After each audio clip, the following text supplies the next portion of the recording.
Donovan's home in San Miguel Allende.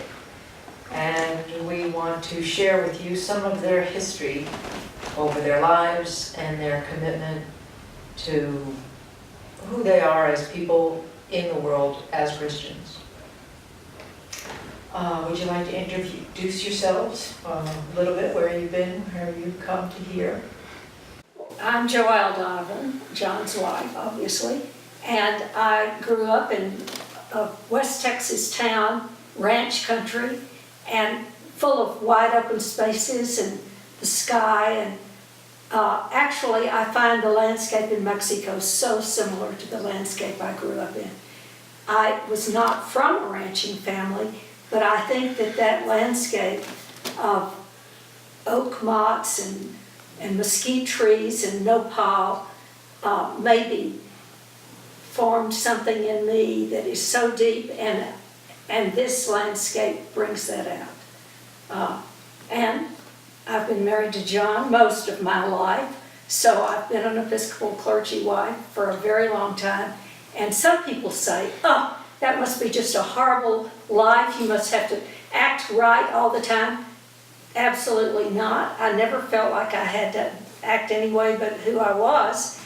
And the wonderful thing about being an Episcopal minister's wife or an Episcopal minister is that wherever you go, you have a family. You immediately have a family, and they take you in and love you before they even know whether you're worth loving or not. So it's been a good life. Great review for the Episcopal Church. How about you, John? Well, I grew up in the Christian church, starting in Muncie, Indiana, where I lived till I was 16. And my family moved to Wichita Falls, Texas, where my dad was sent by the company he worked for. And I graduated from high school there and then started at the University of Texas. And I got a BA, and then I got a law degree. And then I went to seminary. It was during that period that I really found the Episcopal Church. I quit going to church when I was in college. And then some things happened that made me realize that I did believe in God, and I better do something about it. I needed a church. And I had been to the Episcopal Church with a friend, and I was impressed by the liturgy, I think, and by the intelligence of the priest, what he had to say. Yeah. And so I was confirmed, and one of my roommates was confirmed too. And then I went ahead, I finished law school, and I didn't really groove on the law, but I had discovered the church, and so I went to seminary in Austin, the Episcopal Seminary of the Southwest. And I graduated in 1957 and was assigned to a double duty thing. A little church in Mejia, Texas, Christ Church Mejia, was a mission church, and Episcopal chaplaincy at Baylor University. I mean, the Episcopalians at Baylor are a minority because it's a Baptist university, and she was one of those Baptists. But she was already sliding off of that. But then my first assignment, as I said, was in Mejia and Waco. And then after we were married, we moved to Galveston, where I was the associate rector of the church, Trinity. And then from there we moved to Beaumont, where I was the rector of St. Stephen's. And then and while we were living in Beaumont, that's the first time we came to San Miguel. We had parishioners there who had been coming to San Miguel, including the parish secretary. And it sounded appealing. And so one summer we came. The church was looking for a rector at that time. Joelle said, "Why don't you apply for it?" And I said, "Oh, forget it." And anyway, we ran into one of my classmates from seminary and his family down here that summer. Had dinner with them. And in 1971, in the spring, he telephoned me to talk about a wedding he was going to do at my parish in Beaumont.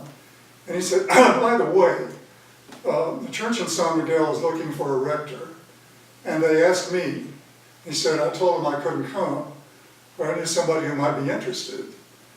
So he said, "Well, here's the senior warden's phone number. If you are interested, will I call?" And I thought, am I interested?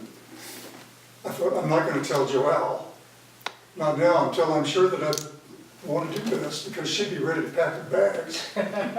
But he made the right decision. Anyway, I decided to make that phone call. We came down, interviewed. Evan Bennett was the senior warden at that time, and he lived into his 90s. And we moved here in the summer of 1971 with our 3 little kids. The youngest was a year old. And, well, we were here 5 years. That must have been really an exciting time to come to Mexico, having left your own country and what you were familiar with, and come here to a parish. The parish must not have been very large. Do you remember how many communicants you might have You had? know, it was really hard to say. I'm sure we had a number for the communicants, but in wintertime, there were a whole lot more people Swell. here in the church than Still there were in like the that summertime. today. Yeah. There's always a lot of people who came from Canada and the northeastern US. It wasn't small though. I remember on big Sundays, I guess in the winter, I think there would be over 100. There would be 100 or so of us. And I think one thing about coming that early on, 71, this was a very, very simple town. I mean, it was really moving to a foreign country, very foreign. I remember milk came in a triangular carton, and that was strange. I can't believe you just said that. I remember that. I was here. I came in 1976. Mm-hmm. And I truly didn't remember that until you just said that. It just always seemed so strange to me to take this triangular milk carton. With a little hole in it, a little Yes. piece of paper you roll back. That's right. And, you know, the electricity would go off regularly. There were probably 3 restaurants that you would, That's right. That was 2 it. hotels and 2 6 hotels, taxis. yes, or El Patio. So it was, and the retirees who came, and they mostly were retirees, did not tear down, but buy a house and tear it down and build a mansion. They kept it very simple, lovely but simple. They weren't people necessarily with much money, although, I mean, there were all kinds. But I remember how anyone who was here really wanted to be here. And I think they also really wanted a place to worship. And they had been worshiping together way before we came. Started out in private homes, outgrew that, then started using a room at the Instituto, and then built the church. I mean, they were a kind of a hardy group, and they really, St. Paul's in those days was in a way like a gringo community center. It offered, I don't know, just a place to worship, a place to have funerals, a place to baptize children. We didn't have a whole lot, but we had a few. And I think the fact that we were young, I was 31, John was 41, and that we had these 3 little boys, 1, 5, and 8, it was like they all became our children's grandparents. And yet we attracted other young families. So if there were young families in town, they started coming to the church, and that was good. So at that time, you also had a foreign legion. You had a group of people with, what do you call it, the veterans from Vietnam and World War II. American Legion, Veterans of Foreign VFW. And you had this Episcopal congregation. Can you talk a little bit about expressing your faith at that time in your life? You were younger, you were pioneers, we'll call you, here in this little city. Where do you think your life of Christianity, Episcopalianism, set in there? How did it fit with you? I know that it's a life experience, so you can't say it's over here or over there. But is there anything, the books that you're looking at, you've had enough time to look through, is there any story that really comes to light that you say, wow, that was something that really merged where we are in Mexico with where I am as a Well, I'll say one thing, and you may have way more things to say, but we hadn't been here very long. The church didn't have a rectory, we were living in a rented house. And Jesus Christ Superstar had just come out and was, popular. And we decided that we would get the, I don't know whether we moved down with the album. I guess we did. But people here really hadn't heard it yet very much. And we decided we would just open our house and invite anybody in town. We put up a few posters and we would have, I don't think we served wine. You couldn't even get much wine down here, to tell you the truth. Maybe That's just, true, you could have beer, but. that's right. Maybe we had beer and popcorn. And all of these retirees came. I mean, the congregation of St. Paul's was supportive of our doing this. But that house must have had 110 people in it.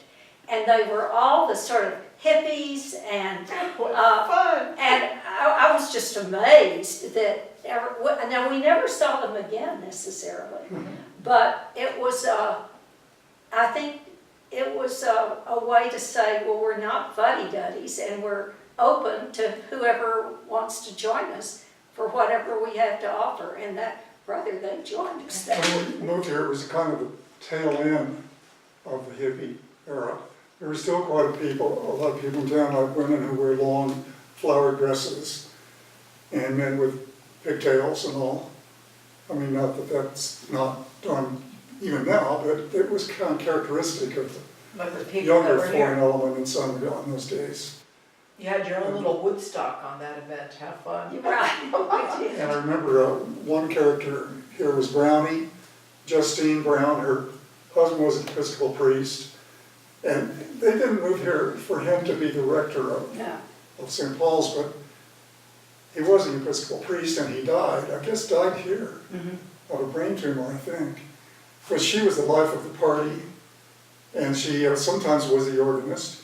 And I remember that one time for the prelude, she played music from Jesus Christ Superstar. The organ in those days, it was a pump organ. You had to work it with your feet. And we had a man named Jim Sorber, who was a professor, retired professor from Philadelphia area. And when he was in town, he would play the organ, and he would also sing solos. He was 80-some years old. Wow. He would be pumping and playing and singing. And he was really pretty good. He was pretty good. Oh, and I'm looking at a picture right now of she was known all over town. Her name was Fleda McFarland. And she and her husband rode in here on horseback in 1937. And Fleda, he had long since died, a very sad death of tetanus. They had a huge garden. Their house was on Recreo, and their garden stretched all the way back to Sollano. And they were both fabulous gardeners. And he got pricked by a rose, and within a week he had died. So that was a sad story, but the good story about Fleda, and people in town kind of rolled their eyes about Fleda because she was a strong woman. Well, you would have had to have been to ride in here on horseback in 1937. She was also a gossip. And she was a gossip, and yet she, in her 70s, I don't think it was 80s, but maybe it was, 70s. was a Peace Corps worker and went off to Peru. Peru. So there were extraordinary people, extraordinary, ordinary people. And that's what I think, and when I think of St. Paul's at all, I'm just filled with faces and names. It's those people that really meant everything to my life here for 5 years. And it's because they were interesting, but they were also just kind of regular. And they loved getting together. They loved being a community of Americans in this foreign country.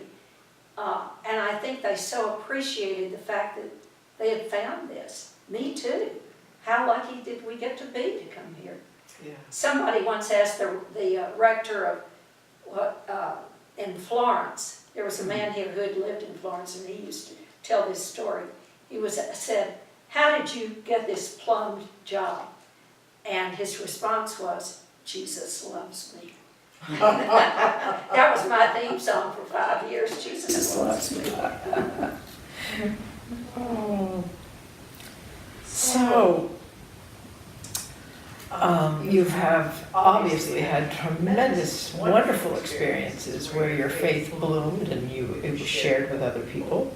Were there any times of crises where you said, oh, now we have to get very serious about this and we have to pay attention to how we are as Christians, as people, as a family, as a community? Is there anything that comes to mind of?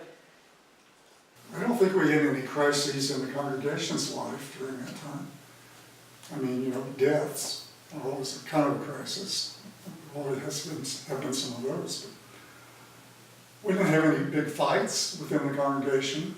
Well, the Vietnam War was going on still at that time. No, I think it was Cardo. over. It was already over when you guys were here. Uh-huh. So it was a pretty much political time of peace and prosperity, I would say. Yeah, I think it was. Setting the ground again or readjusting. My parish in Beaumont, where I was before we came here, that was during the time of the Vietnam War, and there was a lot of tensions during that period. And as I recall, when we came here, they were just trying the new prayer book. And yet, this congregation at that time seemed to be, whatever you want to try, we're in on it. I mean, they were a very They were accepting. able to change. They were, able to yes, they were. meld. Well, I hadn't even been using the new prayer book until I came. Yeah, okay, so And you it really introduced, wasn't out. it was that zebra book or something that they call. Whatever it was called, yeah. I was actually a deputy to the General Convention where we adopted what was then the new prayer book, 1976. So I was in on the ground floor with the prayer book. I was all for it. The old prayer book was beautiful, but it seemed time to maybe get some more contemporary language and a little more flexibility. Well, speaking to that point, you have had long lives as Anglicans. And you, as the prayer book in certain congregations was a real point of contention. Mm-hmm. I think now we had the latest contention that comes to mind right now is gay priests That's right. and female priests. This was a bone of contention for several parishes. I don't know, I don't follow that too much. But is there any advice that you would give to new people who are in the congregation or want to join the congregation or have fallen away from the congregation? In other words, you are the heritage. You have been tested, true, persevered, committed. How would you speak to somebody who is really young coming into the Anglican Church today? Our little St. Paul's in San Miguel Allende. What would you say, do you think? What could we offer them? I think for one thing, you want to help them become familiar with the Anglican tradition, which is a tradition of moderation, really, of balancing between extremes.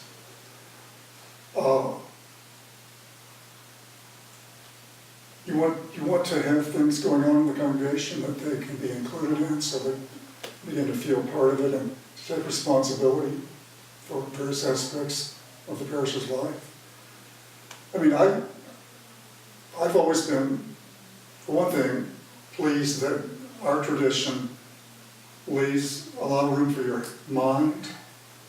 I mean, you don't just live on your mind, but you don't have to deny anything that you believe in outside the church in order to be part of the church. You don't have to turn off your head. And I personally, one thing that brought me into the Episcopal Church was the liturgy, the balance of the service, the comprehensiveness of it, the tradition of it. It didn't depend on what the preacher believed. It was there for us to work with in this outline anyway, which the Book of Common Prayer provides. Mm-hmm. It's a classic document. It's gone through changes, but it's still right at the heart of the Episcopal Church of life. What about you, Joel? Well, You're aching to say something, I can feel it. Well, I mean, As a I wife basically of a priest. agree with him, totally. And again, I wasn't raised in a liturgical church. And for me, the Episcopal Church, the Anglican Church in Mexico, one of the most important things for me is the beauty of holiness. And I find that in almost any Anglican church I go in, and John and I travel a good bit, and we love going in other Episcopal churches because we're fed with that same beauty of holiness. And I don't know any other way to say it. And Mary Jane, your Stations of the Cross help me receive that when I'm in St. Paul's. Thank you. And I always feel sorry for people that aren't Anglicans. How do they find this connection with a God who is so holy and so beautiful and so loving if they don't go to church? I mean, I just think their lives are so missing. I mean, they shrink. I want my life to grow, and it grows every time I'm in a I actually got a church. tear on that one, I'm so sorry. The beauty of holiness. Sometimes it goes more than others. Yeah. And I love to write, and sometimes I write a lot, and sometimes I don't write very much, and I've sort of been in a dry period. But sometimes, I write poetry mostly, sometimes I really think to myself, the only reason I write poetry, or the reason I write poetry, is I am so filled with the Word, just listening to the Word when I'm in church, that it has to come out in some way. I mean, I can't hold it anymore, so it's got to come out. And it's the church that does that for me. It's listening to both of you speak, it's I don't even have words for it. But I believe that age and time have really helped us. And things like liturgy and tradition. Mhm.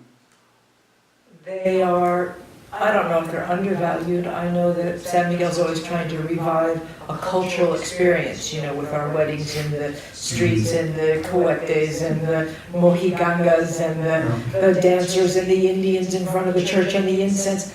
It's all very nice. I just love it. We all relish in it. And people come from far away to see this for a weekend, for a week. They buy houses here. That's lovely. But when you talk about tradition and liturgy and the beauty of sacred space and the beauty of sacrament, it's really not talked about too much these days. Can you... What you actually gave to your children, in a nutshell, do you think? You had earlier told me that they're not necessarily churchgoers right now. But when you look at them as adults, and you were their parents when they were children, surely you see the connection. What has that Anglican faith in the both of you, which is so strong, Given to your own children? Oh, that's a very hard question. I know. Whatever Wait it till did the to next them, one. they're not doing much about carrying that on. I'm going to tell you a story that really doesn't have anything to do with that, but maybe everything to do with that. When we lived here, as we say, our youngest was a year old when we moved here. And it was during the time that we were living here, those 5 years, that the Episcopal Anglican Church decided that children could take communion before they were confirmed. And that had not been true before. You had to be confirmed. But How is it now? that it's still that a child can take communion before confirmation as long as they've been baptized. If you're baptized, then they want you to be able to participate in this great sacrament. So Tom was like about 4, maybe almost 5, and the church changed, and so the other 2 were already confirmed. So we asked Tom if he would like to start taking communion. Oh yes, and I think John did more sort of talking to him about the sacrament, everything than I did. But anyway, so the Sunday comes, and we go up, and Tom puts his little hands out, and Then he has a sip of the wine. As we're walking back to the pew, Tom says in a very loud voice, "Mom, I don't like that beer." And, you know, I think our children, I think one of the greatest things we've given our children is a sense of humor and a sense of thankfulness for what they have. I wish that it had more to do with Christ and with what the church is, but I don't think it does. And I don't know if at some level in their lives, I mean, I think they're really glad that John and I Continued. and they sometimes go with us. I mean, well, the group in Prescott, which is our oldest son and our youngest son, they usually will go with us. The other group that you met don't, but their children might. So, Our oldest son doesn't go with us. He's a very active Buddhist. but he goes on Christmas. Well, yeah, I guess so. Yeah, and the youngest son in the family, they may go when we're there. And like 2 of their kids have been baptized. The third one hasn't been. We're there at times like Christmas and in the summer. And Christmas, they always go with us to a Christmas Eve service if it isn't snowing too much. It is a thing that we all bring our families together. Many families, I don't know if the Buddhists have a tradition of coming together as a family unit, but definitely the Anglican Church, I would say, the Christian Church in general, we love the idea of sacrament together, celebration together, feast days together, family events together, inviting the priest for dinner, those kinds of things. We're talking about the church family. Yes, exactly. And also our culture, the way we are as a culture, an Anglican culture of coffee hour and inviting people in. And as you say, they may not be exceptional people, but they do know how to do family. They do know how to do kindness. They do know how, when Lourdes died in San Miguel, you weren't here. She was one of our vestry members, Mexican. Oh, yes, I did know her. The church responded to her I was tearful. They invited her entire family in, we fed them, we were there at the hospital, we were sending care packages. It was lovely, and Lourdes wasn't with us for that very long. But I think we do excel in the way of doing community. So that leads me to my next question. In terms of the culture of the Anglican faith and church and community and congregations and parishes and all that has changed over the years. What do you think you could say to someone if they were thinking, well, maybe I'll go to church? What do you think we really have to offer? We've pretty much covered it already in the conversation. But any last thoughts you have about what makes us special still to this day, even though it feels like church is dying everywhere? We still need one another. Yeah, we do. I think the Anglican Church, has a tradition of being pretty open to ideas. I mean, it's not a closed kind of system. Do you mean theological ideas, or do you mean ideas? The whole thing, worship and theology, and the interaction of the church with the world that it's part of, we're part of. And I think I mentioned that my introduction to the Episcopal Church was when I was in college, and a friend who had become an Episcopalian invited me to come to church. I didn't start going to church right after that, and he invited me another time, and I went. I didn't start going to church after that. But a time came in my life when I thought, I need to go to church. I mean, I do believe in God. I decided before that, I don't Wasn't know necessary. about that. But and I went on from there. Our two, all of our children are big outdoor people. I mean, they do lots of hiking and river running, and they're big outdoor people. And so, if I might talk to them about because they will say that's where I find my sacred space. that's where I commune with God. That's where I find my religion. And I don't, obviously I have not gotten through to them, but for me, and maybe for somebody else, I need other people that have these same beliefs to sort of be my undergirding strength. It's wonderful to be able to share something as meaningful as a relationship with God, with the AAs say it the best of all, it's something bigger than myself. And I just think that having that body of Christ around you gives you more strength, more. That you don't feel like you're alone in the world. That's right. You've got a good family. And I love your story about Lourdes, and we did know her, but of course we're not here. And what a wonderful story. It was beautiful. Yeah, that they weren't alone in the world.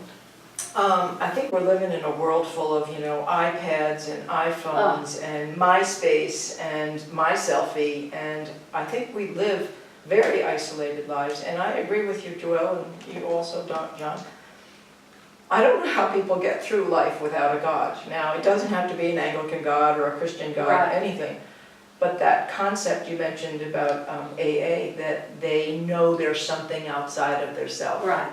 I know from a very early age, I don't know how old I was, but I heard a bird outside the window singing. And I can still hear that bird today. And no, that was the first moment that I thought, there is something that is sustaining all this. Mm-hmm. Now, I don't think that it was intellectual or a thought like that. But when I hear that bird, or I go to that moment of laying there in the morning and seeing the light and hearing that sound, I know that I'm not alone. Right. I still know I'm not alone. There's never been a day when I felt like I've been alone. And I've had some pretty big knocks in my life where I've had to reach out for God. Often people will say, well, you reach out to God when you need God. I always thought it was the other way around. I've reached out to God much more often in my day-to-day life, and when things get really critical, that's usually when I Just forget. far away. And I want to go eat a donut or have a beer.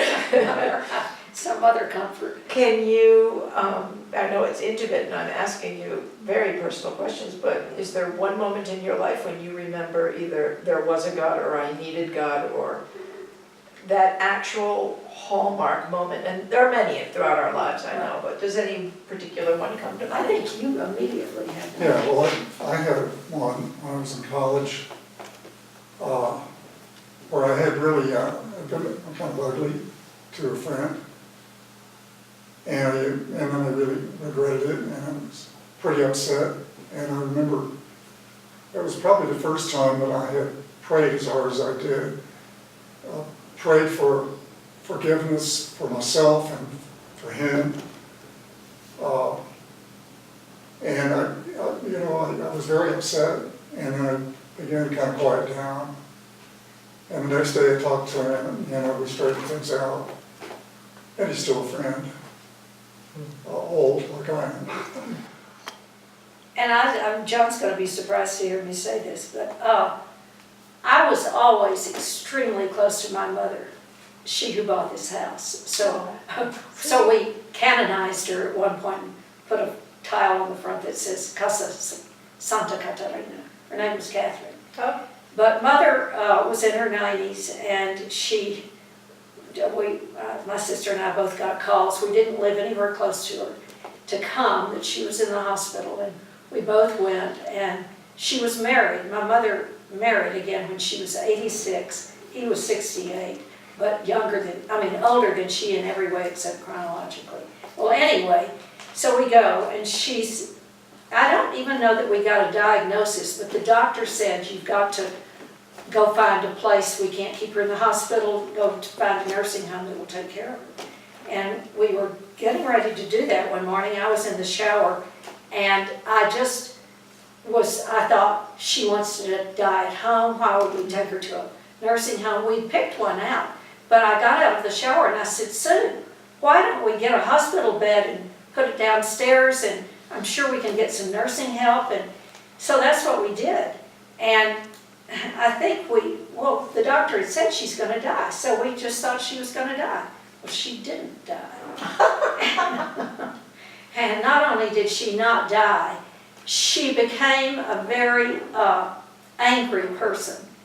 And it was a mother I had never known and I didn't like. And she lived another year, I guess, maybe a little over a year. And I prayed so hard for her to die because she just was not the person I had always known. And I had a really rough time, and I remember I would go on walks just to get out of the house because there was no pleasing her. I couldn't please her. No matter what I cooked, her favorite things she wouldn't eat. She became silent, she wouldn't talk. And I remember just going on walks and just almost screaming, God, you've got to do something. I mean, if she's not going to die, help me. I never really felt like I got the help I needed. And I have long regretted that in her last days, I was there with her in her last days, and now she was back she was in kind of a nursing situation.